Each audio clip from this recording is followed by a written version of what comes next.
Veterinary medicine depends on highly trained professionals whose income, practices, and patient care are all tied to their ability to work. But illness, injury, and burnout don't follow a schedule. And when a veterinarian can't practice, the financial impact can extend far beyond the individual doctor. Today's episode looks at often overlooked risk in veterinary medicine, income disruption due to disability. And we'll talk about how disability risk affects veterinarians, practice owners, staff, and patients, and why income protection deserves the same attention as liability coverage and business planning. Our guest is Dr. Michelle Custead, a board-certified veterinary medical oncologist and the owner of Ally Veterinary Specialty Center, a boutique referral practice based in Waltham, Massachusetts. In addition to her clinical work, Dr. Custead understands firsthand how a practice depends on the health and availability of its doctors. Michelle graduated from VAMD Regional College of Veterinary Medicine in 2010. After completing a rotating internship at Garden State Veterinary Specialists, an oncology internship in Washington, D.C. under a pioneering oncologist in both pediatric oncology and canine osteosarcoma, she completed a residency and a master's degree from Purdue University.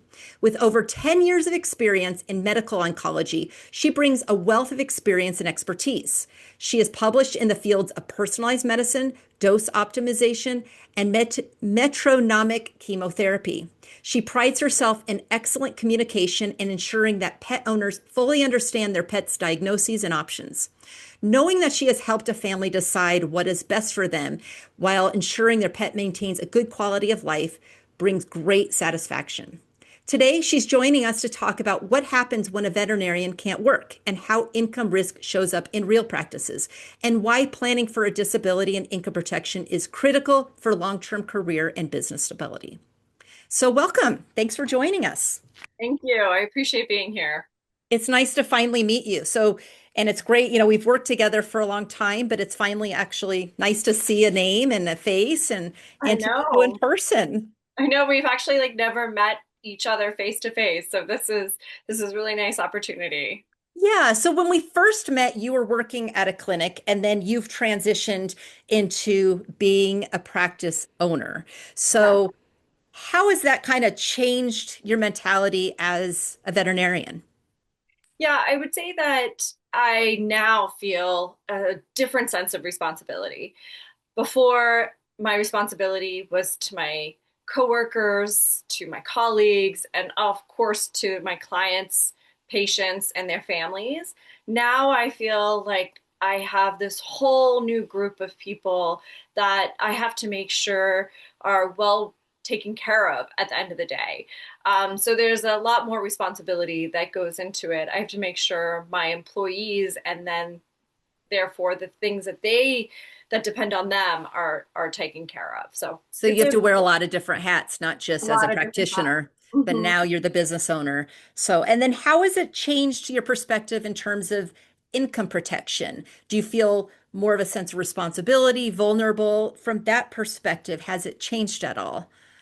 Yeah, so I before I thought about what do I need to make sure that at the end of the day and in the upcoming months I'm taken care of, I have enough saved. Now it's a much larger scale. So I have to think about a lot of other contingency plans. If something were to happen that slowed business, or if I lost an important employee, could we continue to sustain the same pace, or at least I'm able to sustain their payroll in the months going forward. So there's a lot more saving and protection that goes into being a business owner than just a person, because now I have many, many employees that I have to protect. So how big is your practice? Tell me about your actual practice. Yeah, so right now I'm a solo doctor. We are trying to build the practice to be about 8 to 9 doctors total. So this upcoming year, our goal is to add 3 additional doctors onto our staff, which is a big goal, but That's a we have big undertaking going from one to that many. yeah, Yeah. Yes, to we have scale a it. couple of people that we are currently talking to. So it may work out that all three come on board. It may work out that only one comes on board. So we're really hoping to grow in the upcoming year. With that growth comes a lot of changes, but I'm hopeful, and we just moved into a larger facility so we can accommodate that growth.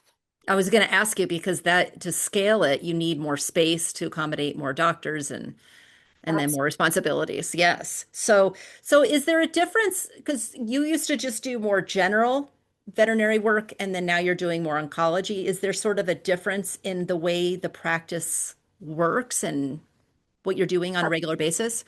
So I initially, when I was first trained, you're trained in general medicine and you go through your internship and residency. And then after you get out of your residency, just like an MD, that's essentially all you do. So I have been doing medical oncology primarily since I finished my residency.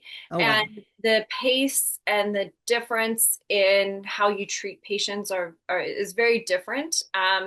So general practitioners, they have shorter appointments, like vaccine appointments or, um, just regular annual checkups. Sometimes those can be very quick appointments.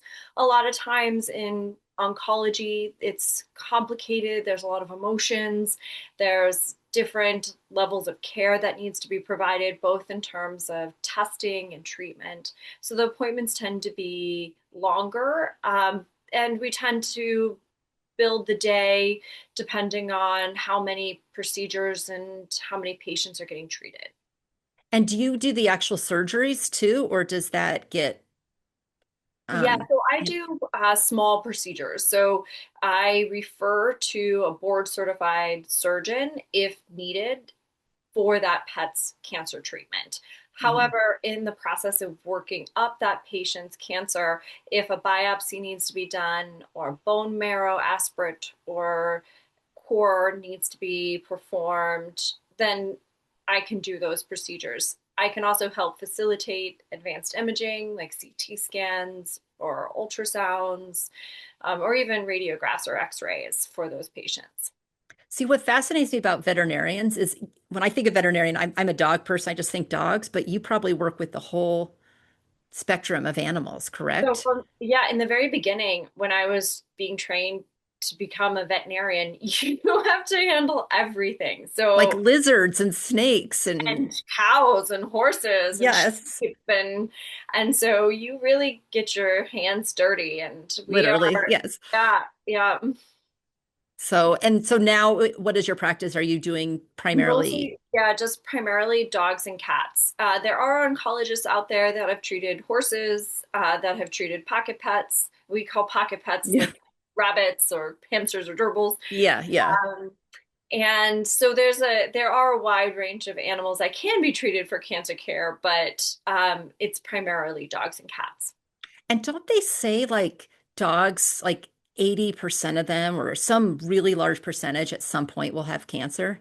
Yes, you're right. So, unlike in people, the number one cause of death for both our dogs and cats, unfortunately, is cancer. So we see Hmm. a lot of cancer, and that's a testament to how good the field of veterinary medicine, how well we've done at treating preventable diseases. So these pets are passing away due to diseases of old age. So that's really phenomenal. However, that there probably is an if you look at the statistics, it's probably not just age-related diseases that is the cause for the rise of cancer-related deaths or cancer-related diagnoses. It's probably also that we truly are seeing more cancer in our pets. That Is maybe it more that it's more detected? I mean, like when I was growing up, our dogs would pass away and we didn't always know why. And then now, as an adult, I think of all the dogs that we've had that have passed, I think 7 out of 8 had some kind of cancer, you Yeah, know? you're right that we expect a lot more medical care for our pets than our parents' generation did. Yeah. And Yeah. so we are detecting cancer more. However, I think that also there's a lot more inbreeding that's occurring. So with that inbreeding, you're also seeing diseases of cancer that you wouldn't otherwise have seen Oh, because we that's have a interesting. Yeah. bottleneck of a gene pool. So do you And see it more in purebred dogs or dogs that come from breeders as opposed to rescues? yeah, so depending. So there are certain dog breeds that are sort of poster child for cancer. So golden retrievers, unfortunately, they get a lot Hmm. of cancer. And there's other breeds. So there's interestingly in veterinary medicine and dogs in particular, there are certain types of cancers that track breeds. So certain Interesting. breeds are much more likely to get certain cancers than others, and then there are certain breeds that actually have a decreased risk of cancer. So is Um, that just a genetic thing? it is. Like, It okay. is. It's just a genetic So I thing. have to ask you, what about border collies? That's our breed. Yeah, border collies not necessarily. So they're not sort of known to have a lot of cancer, which is good. Even though Collies, some of ours have, but yes. yeah. Yeah. But they did live longer than, my dogs growing up. So maybe it was just detected, because we had them longer. So getting back to the insurance conversation. So it's interesting because, we work with a lot of physicians and dentists, and for them, it just seems obvious that they need to protect their incomes, but it doesn't seem as obvious for veterinarians. Why do you think that is? Yeah, so I think it's a couple of things. So one is I don't think that we are told to get, like, I don't think that's not part of our training. People don't advise us how to protect our wealth or our income. Hmm. Also, I think we're just generally a really hardy bunch of people. I've already mentioned this, we work hands-on with our patients. We're a lot of times on the ground. We do hard work day in and day out. And I think we just don't make a lot of fuss about ourselves as a general group. And so, Yeah. because of that, I think we don't like the attention to be on us. Instead, we like the attention to be on the pets and the people that we That's care about. actually really interesting. Yeah, that Yeah. is interesting. So I think Yeah. that partly it's because of that we just have this mentality that we've gotten this far, just sort of taking care of business. Why do we need to? We're going to continue to probably be fine because we work really hard every day, really hands on, and so we don't we don't necessarily believe that we're going to ever get hurt. Because we've never gotten hurt up to this point. And I think that that's the mentality that we have. So So when good and you bad. started your practice, like when you did you buy your practice or did I you buy an created existing it. practice? No, so I created it from the ground up. Oh, wow. Okay. Because a lot of times when you buy a practice, sometimes they say, okay, well, you're taking out the loan. The loan officer or the banker says you need to protect this if you become sick or injured. And when you buy or when you start a practice, oftentimes you have to get liability insurance, professional insurance. It just kind of comes with the territory. Yeah. But it doesn't seem like they're like, why do you think people like maybe it's like what you just said, people just say, okay, yes, I need a liability policy. I could get sued, but they don't think that they're ever going to be injured, And I guess. yeah, Yeah. which is sort of uh, you know, unlike some human doctors where it's not as hands-on, I don't get the sense, I don't think Yeah. that they're, an internal medicine specialist or a family doctor is likely to get bit by their Yeah, patient. or radiologists, they're just looking at slides. Yes, Yeah. yes. So, Yes. I mean, if anything, we need disability insurance even more than our maybe other healthcare colleagues. Yeah. And so it is interesting because we very much do need that disability insurance. And I heard somewhere once that up to 30% of veterinarians will actually develop an allergy to a Oh, pet. wow. And at some point, that allergy could become so bad that they can't work in veterinary medicine anymore. And so, protect, Wow. yeah, yeah. So protecting that investment that you've made into your future, into your career. And a lot of times we have the same amount of loans that a human physician does. So like hundreds of thousands of Well, dollars. and the other thing too is a lot of times the veterinarians work at small practices where Mhm. they don't have group benefits, whereas human doctors, they might go work at a big hospital or a Kaiser or a place like that, and they just assume, okay, well, my employer's going to take care of me. But a lot of veterinarians are small business owners, and they're really relying on themselves Yeah. to take care of all of their benefits. There is like a disability insurance sort of that you get, but it's not nearly as extensive as a disability insurance that you would get outside of a group. Hmm. So I've been lucky to work with groups that offered very limited disability, but not to the extent that, working with a professional such as yourself, you would help guide us to obtain. So have you ever encountered, sorry, cut that out. Turn off my phone. Have you ever come across somebody who's actually had a claim or been injured or couldn't work as a I veterinarian? haven't, but I do know, like through colleagues, I do know of people. So, for example, like I know of when cats, when they bite you, their teeth are almost like little teeny daggers that which can instill or seed bacteria deep into the tissue, and then it can close up really quickly and that bacteria can just fester. And I know of many veterinarians, well, not many, but numerous veterinarians who have had to have multiple surgeries in of their hands in Oh, order wow. to sort of get through this injury, and sometimes it's quite debilitating. And so, I mean, that's just one example, but we are very much hands-on. And so there's a great risk.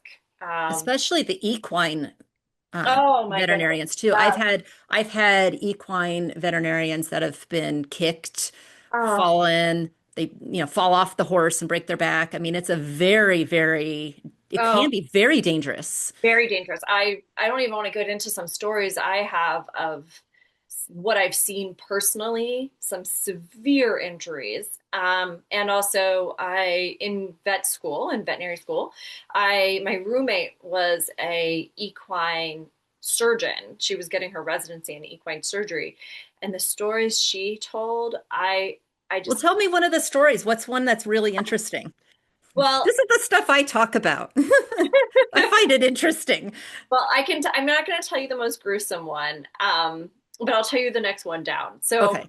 if you've ever been in a barn, or nowadays, I guess a lot of people use barn doors as part of their decorating. So you know that they sort of like swing in like that. And so Hmm. one of the doctors was putting their hands through the the doors, and the horse like leaned back against the door and shut it on her hands and Ah, completely fractured both arms, um, immediately. So of course that she couldn't work, and she was a surgeon, so she was unable to work, based mhm. off of that injury. Was that a permanent injury or was that temporary? No, I believe it was temporary, but I did not hear of what ended up happening. So that was the less gruesome of the stories. There's some that are much worse. And I can imagine if you're in zoology, there can be some unreal types of Yeah, and I injuries. think that weirdly, I think with zoo medicine, they take. So I was initially interested in zoo medicine. So I wanted to be Oh, a zoo doctor first before I went into medical oncology, which is an interesting turn. But so I spent a lot of time in zoos, during my training, and they take a lot more precautions with their animals than a equine vet would. so So maybe they're more aware of the risk. So yeah, they, yeah. and there's also, a team of people like husbandry staff that their whole goal is to protect the medical team. Hmm. And sometimes they just won't even take on, trying to really work with a patient, with one of these zoo animals if it's just not safe to be able. Yeah. So, So yeah. how did you decide to go from zoology to, or zoo medicine, I should say, to oncology? How did you make that shift? So it was a number of things. So I had mentioned in the beginning that similar to human medicine, we have to go through a rotating internship. And Mhm. through that, formalized process, you rotate through all the different specialties. And when I rotated through, I had previously had a bunch of experience with zoo medicine because that's what I thought I wanted to do. And so I was sort of top heavy with a bunch of that experience.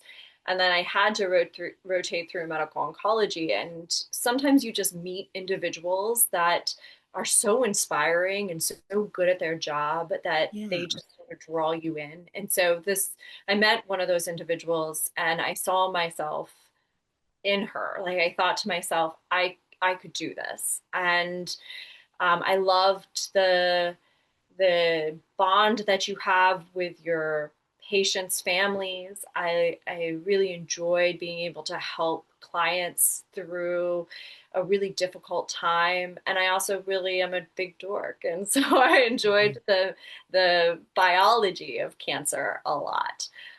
So it was sort of a moment where I got sort of hit in the face with this love that I wasn't expecting, and at the same time, we talk about money together a lot, and you leave schooling and you have hundreds of thousands of dollars in debt, and then to become a zoo veterinarian, you get hardly any money for the work that you do, and it's one of the most Which is unbelievable to me because that kind of specialization is so unique. it is so unique, and It's it's just not funded. Yeah. I mean, there's just, yeah, it's not funded. And so the the prospect of having to pay off my loans and never being able to do so if I went into Zoom medicine was real. Yeah. And so it's also a profession where you could go through your entire residency, leave your residency, and not have a job because there's so few jobs available. And the people who have them don't leave. Yeah. Exactly, Yeah. exactly. So it didn't seem like a smart choice, Yeah. even if it was something that I may have loved. Yeah. So do you feel like the oncology is a really emotional type of job? I can only imagine that it's got to be Uh, very, very it's very intense. emotional. It's very intense. It's very, very intense. There are days when every person I talk to cries. Oh, Um, but the good news is that most of the time our pets have no idea they have a diagnosis of cancer. but Um, don't they smell it? Like, isn't there a way, isn't it true that dogs can smell cancer? Like, do they yeah, know well, that they're sick? they have to be taught what it is. So, like, Okay. there are cancer detecting dogs. So, you can Yeah. teach a dog to detect breast cancer, for example. Hmm. But they train them to be able to detect them. And I don't believe that they have the awareness to know what the repercussions are of that smell. So, Okay. They just know there's something there. So they exactly. probably sense, I mean, they might be in pain too. It depends. So Yeah. probably as the cancer advances, a lot of cancers are painful. So 65 to 80% of people with advanced cancer will have pain at the end. But Hmm. cancer is a big, huge disease entity, and you can't paint a wide brush. So there Yeah. are some cancers that as they progress, aren't that painful. And then we have the ability in veterinary medicine to end suffering with I know. humane euthanasia.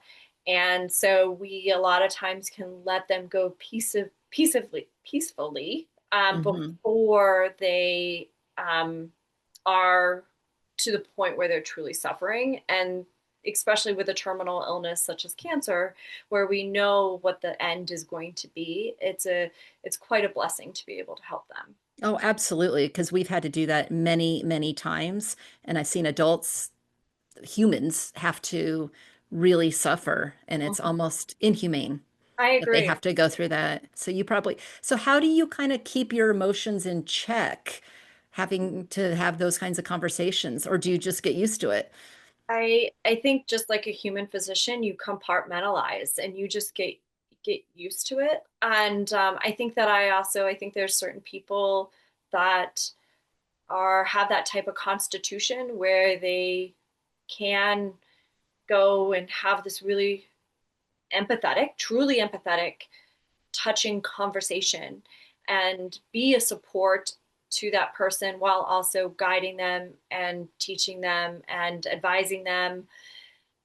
And then they can go into the next room with their nursing staff and laugh about something that they saw on the internet, and Yeah. you can just, you change how you feel and what you feel based off of the context of the place where you find yourself. And so I think that I've just learned, how to both take care of myself and sort of read myself so that at the end of the day or at the end of the week, if it's been a particularly taxing week with a lot of really hard moments, I know when I just need some time alone or need to do things to recharge.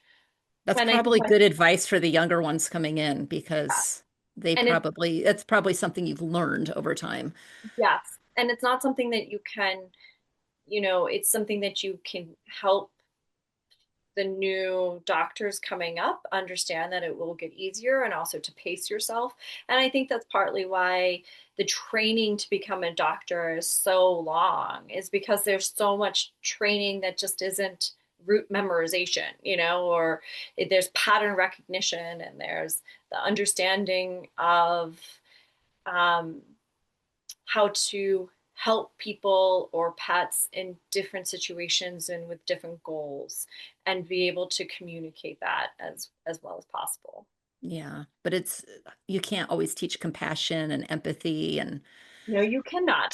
So there's certain and people that, compartmentalization and those types of you know, things. and so Sometimes that's, either, yeah, and so to going back to the insurance conversation, like sometimes this is just not the right profession for some people. And so during the training process, you get to the point where you sort of, through the many years that it takes to become a doctor, that's why rotating through all these different subspecialties is really important. So you start to realize this is just not in me. Like, I'm going to go and be a radiologist. I cannot Mhm. be an oncologist. Yeah. And there's a lot of funny sort of memes and podcasts out there about, the type of people that become radiologists versus the type of people that become anesthesiologists. And we sort of poke fun at each other because they are very much these tropes that exist. And And it's, sometimes they're on point a little they bit too. really are. Point. Yeah. Yes, yes. And the pathologists, they don't have to work with living patients. No. There's a lot of that. Yes, I've seen some of those. And a lot of times they kind of are on point. Yeah, I So, agree. And I think that's why we in the medical field get such a big kick out of them, because we see it reflected in our day-to-day lives and our yeah. interaction with other colleagues. So do you see a lot of people getting burned out? Do you think that that's a big deal? I know it's a big deal with a lot of physicians.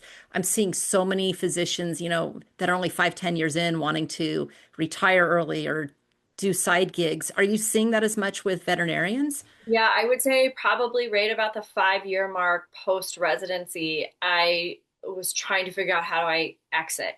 Um, and it was real. And it wasn't the patients, it wasn't the work. It was everything else. It was management. It was, um,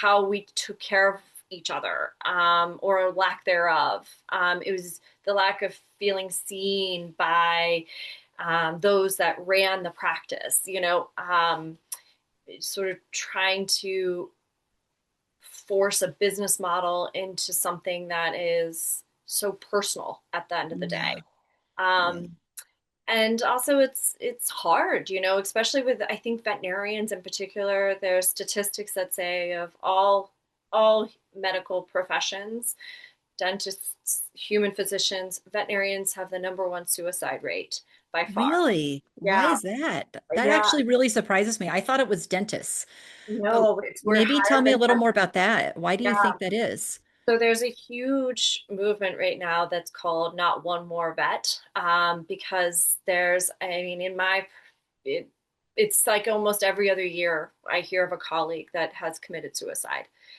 It's really, really bad. And I think it's our comfort with euthanasia, plus I think the extra Hmm. burden that we carry, that we're not as financially, um, we don't have the same financial stability that a human physician may.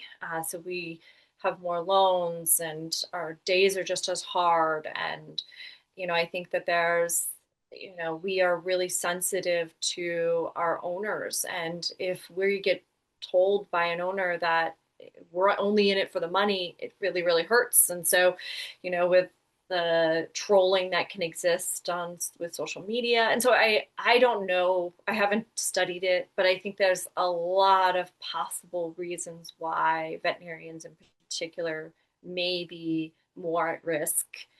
Is Um, that more of a newer phenomenon, or do you think it's always been that way? so it started this focus on mental health in the veterinary profession, that conversations around it and the recognition of our high suicide rate has been in, I've been hearing about it ever since I graduated. So at least 15 years. Do you think they're addressing it in the veterinary schools? They're really trying to. I don't think that there's a one size fits all type of answer. They're even like in state legislature, they're even trying to address it. So, there's a lot of campaigns to try to provide resources to veterinarians and vet staff for mental health. Mhm. So a lot of states will provide completely free mental health, whether it's counseling or financial coaching or, help with caretaking responsibilities, some type of extra resources for veterinarians because it is so bad. So now that you're a business owner and you're going to be bringing in other veterinarians, thinking about all of the risk, the physical risk and suicide risk, all of these things, are there things that you can put in place to help the people that you're bringing in and your staff? I think first and foremost, and I don't have all the answers, so I'm going to preface it with that. But when I started, so when I decided to take this on, part of the reason why I decided to take this on and to become a business owner was because I wanted it to be different than what I was seeing out there. So I wanted it to feel like you knew that your boss had your back first and Mhm. foremost. Like Yeah. I wanted people to be seen by the people that run the business part of it because that relationship is super, super important. And I think that a lot of times the business people are up in sort of this halo over here, or this silo, excuse me, over here, and then the medical staff are in this silo over there, and there's no communication between them, and so nobody understands or very limited communication between them, and so I think that there can be a great disconnect, and then resentment can build.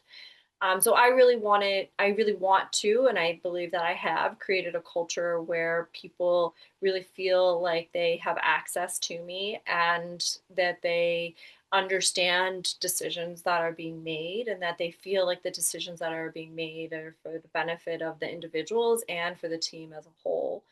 I Yeah. also think it's important that people feel not only like they emotionally have somebody has their back and that they're seen and that they know that if something bad were to happen that they're not going to lose their jobs or that like they have security.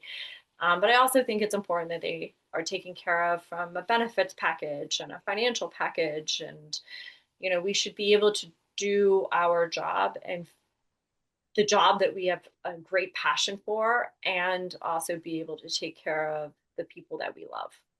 I think that's great because I think what I'm seeing happening more and more, and you probably are too, that a lot of these veterinary practices are being bought out by private equity and it just feels so impersonal.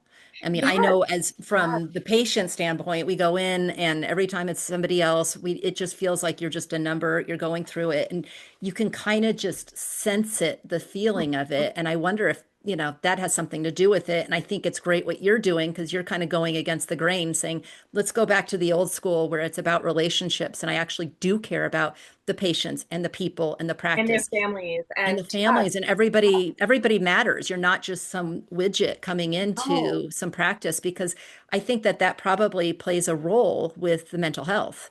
absolutely, absolutely. That connection with the person really, really matters. And when you take that out of the the game, when you pull that out, then you're left with no sense of reward at the end of the day. And it is Yeah. ultimately like we love our jobs because we get to see the benefit to the pet in front of us and their families. And if you start to limit that interaction between the medical staff and the families, and you say, oh, you only have 15 minutes that you can spend in that exam room and there's Yeah. no wiggle room, then that feels that feels wrong to Yeah, you us. go in, you drop a bomb. Your dog has cancer. I got to go to my next patient. So read this Yeah, leaflet.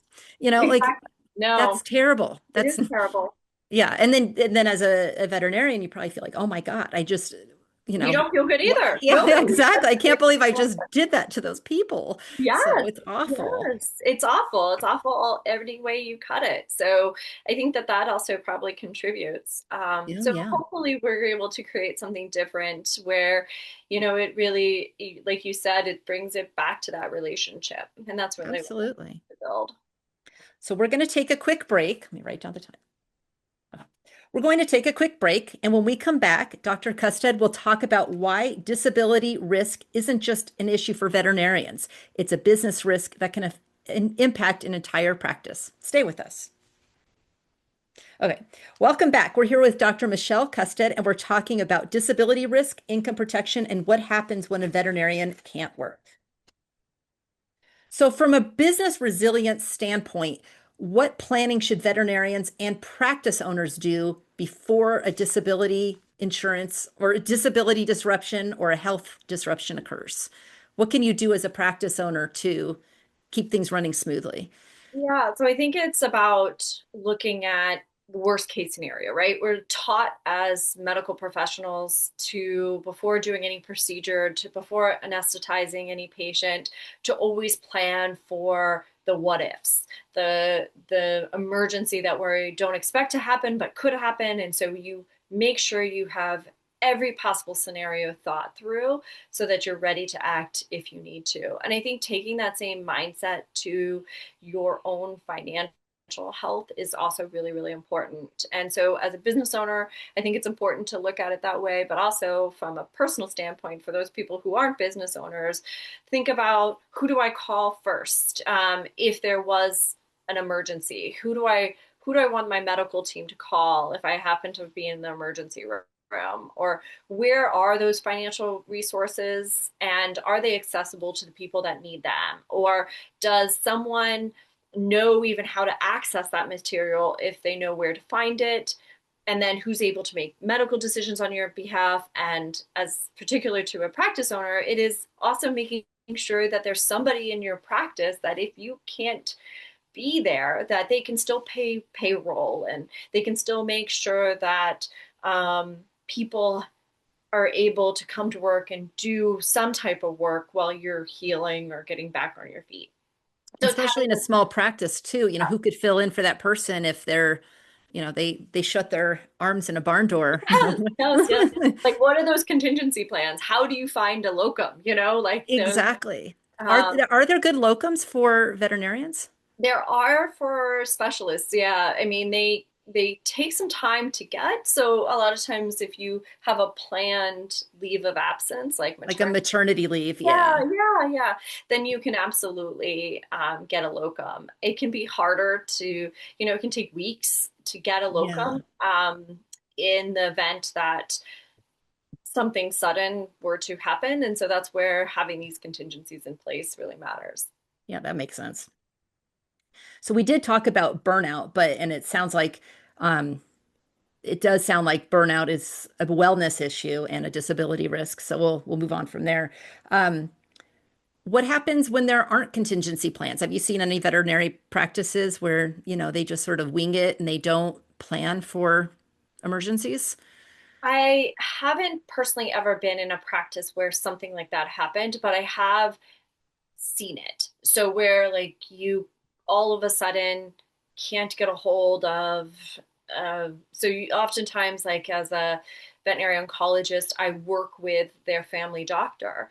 And so we're constantly in conversation sometimes. And so sometimes it'll all of a sudden I just can't get a hold of that practice. And I'm calling and I'm leaving messages, I'm sending emails, and I'm asking them, I'm trying to get a hold of them to ask them how we should both handle a patient's case. And then I come to find out that the person had a heart attack or something happened and they had to close their doors suddenly. And it Oh, can that's be, terrible. And so they yeah, don't have anybody, they had no contingency plans if yeah, something no, happens. yep, exactly, So what exactly. happens to a practice that has no contingency plans? Like some of these, because you're probably talking about just some small practices, some Mhm. single owner veterinarian. If Yeah, some that what happens to all their patients? yeah, so a lot of times then there's the receptionist that comes in and helps to communicate to their clients, their patients, owners, and families that something happened, and then they tell them, unfortunately, you have to try to find care elsewhere. And then sometimes that can take, as you know, it can take months to get in to see another doctor. And it can be a really unfortunate scenario and sometimes even cost lives if it was something important. Yeah, so if your pet is getting ongoing care and they can't get in to see somebody, yeah, it can be a big problem. Absolutely. And then, as an oncologist, the patients that I see are on regular chemotherapy. And so they're coming in weekly to every other week to get a dose of chemotherapy. And so if something were to happen to me suddenly, they are in mid protocol and something really bad could happen. And so it's important to Yeah. have some of these contingency plans in place so that, So you probably even planning for vacations, you have to be very strategic. oh, very strategic. Yeah. You can't just like expect to go on vacation. And so I, Because there could be because with chemo, it probably is a very strict regimen. And so you need to make sure everybody's cared for. So do you yeah, bring in a locum? You say, I'm going to be gone this week or these days, and you have a usually I can substitute? be gone a week to 2 weeks. Beyond that, I can't. And so, without having another colleague in the clinic, it becomes really difficult. But even then, beyond 2 weeks, we all have a full patient load. And so it can be hard to ask our colleague to take on longer than a couple of weeks. Mhm. We can sort of move patients around to try to make sure that only those patients that absolutely need treatment over those 2 weeks receive treatment. So it can be hard. But if you have like a planned absence, you can have a locum come in. Yeah. So do you think that veterinary medicine, we kind of touched on this, but do you think that they still kind of avoid the honest conversations about disability insurance? Like you mentioned, like they're rugged and they think that they're invincible, but do they not think that they're vulnerable? I mean, I think you may be touching on a point. Maybe it's hard to confront the idea of our impermanence.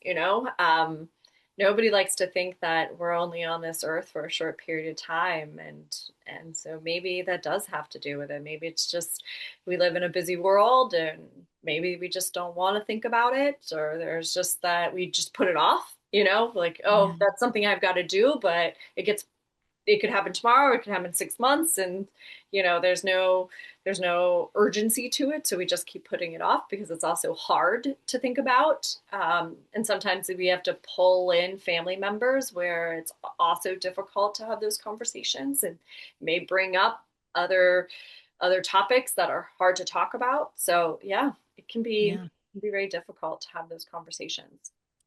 Well, thank you so much for coming on today. This was actually really enlightening. I didn't know there's some things that I didn't really think about. Like I didn't realize that when a cat bites, it can actually be more dangerous than a dog bite, it sounds like.